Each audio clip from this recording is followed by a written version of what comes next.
Alright, we're getting back into truck assembly. Clean the trucks. We went ahead and got rid of some flash on the side frames. Then we put a new coat of silver on them.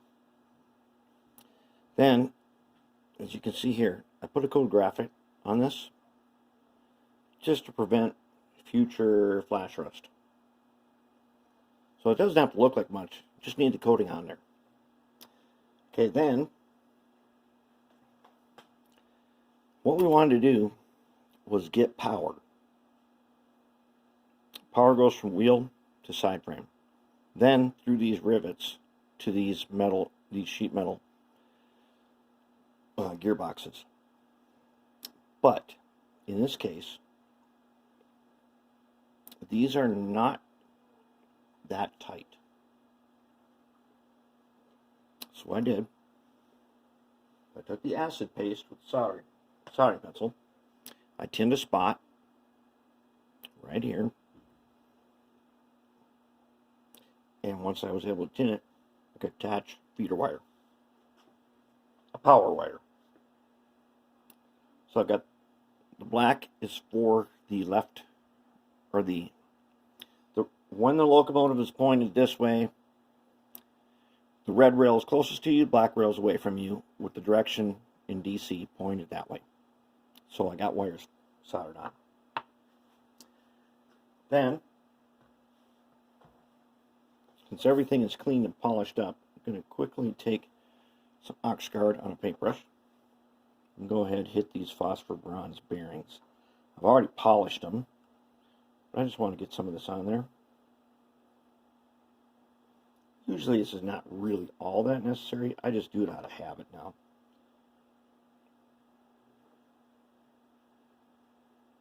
Because I like my contacts to get excellent pickup.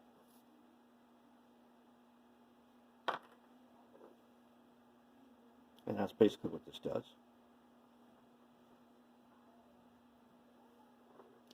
Wheel sets, all polished. They have also received a graphite coating on the outside, and so they have a graphite coating that I put on with a paintbrush. I polished the little ends here because they go in the sockets. The graphite I'm using is not specifically conductive. It's just regular graphite. So I need to polish these ends, ox guard them. Then I put ox guard on the wheel where the wheel meets the rail. Right here. Ready to go. All those done. Okay, now I have reinstalled these plastic plates. And here's the thing. One, if you're doing this and you haven't done it a lot, take a picture of it when you take it apart. It makes it easy. They can only go in here one way, but instead of trying to figure it out, just take a picture. So then the gears also only one way. The way you separate them is figure out which ones go where, pick teams. Remember how we do that? We have a pile of gears, and then we pick one of each kind for each side until they're all on sides. Then we got our gears. How they go in here is just like this. And if you have a picture of that, you won't need to really worry about it.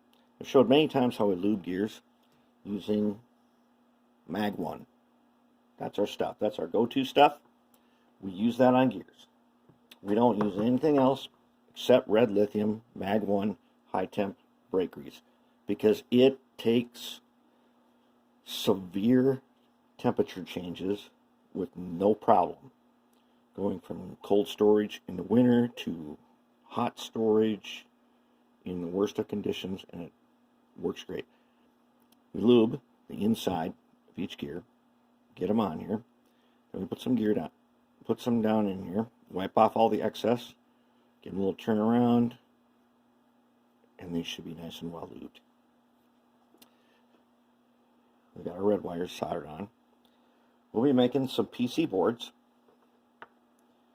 to get these guys, we're going to bring the wires up. We're just going to glue a PC board right to the top of these with both black and red wires right to the top, right here. From there, we'll wire to another PC board. I know that's an extra step than we usually do, but this time, this is not my locomotive. For sure, he's going to put in a decoder, and I want to make it as easy as possible. So I'm going to make some extra PC boards for it.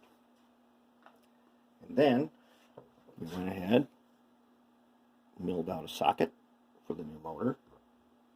It's going to fit in here nicely, but we're going to make a cradle for it. Once we get the trucks together, we can line up the cradle. We want to know how high it should be to make the shafts as level as possible. But ultimately, it's going to look something like this. We 3D printed some new U-joints, and we will measure up and print a motor cradle for the new motor. And then we will fix it in there with goop. That's the stuff. If you change your mind later, you can just peel it up. That's the awesome thing about it. And it absorbs vibration. Takes very well mating different types of materials. And when it comes time to take it apart, take it off, you can just peel it off and you're good to go. Very easy. Alright, so that's where we are right now. And this thing's coming along nice. Okay, moving on.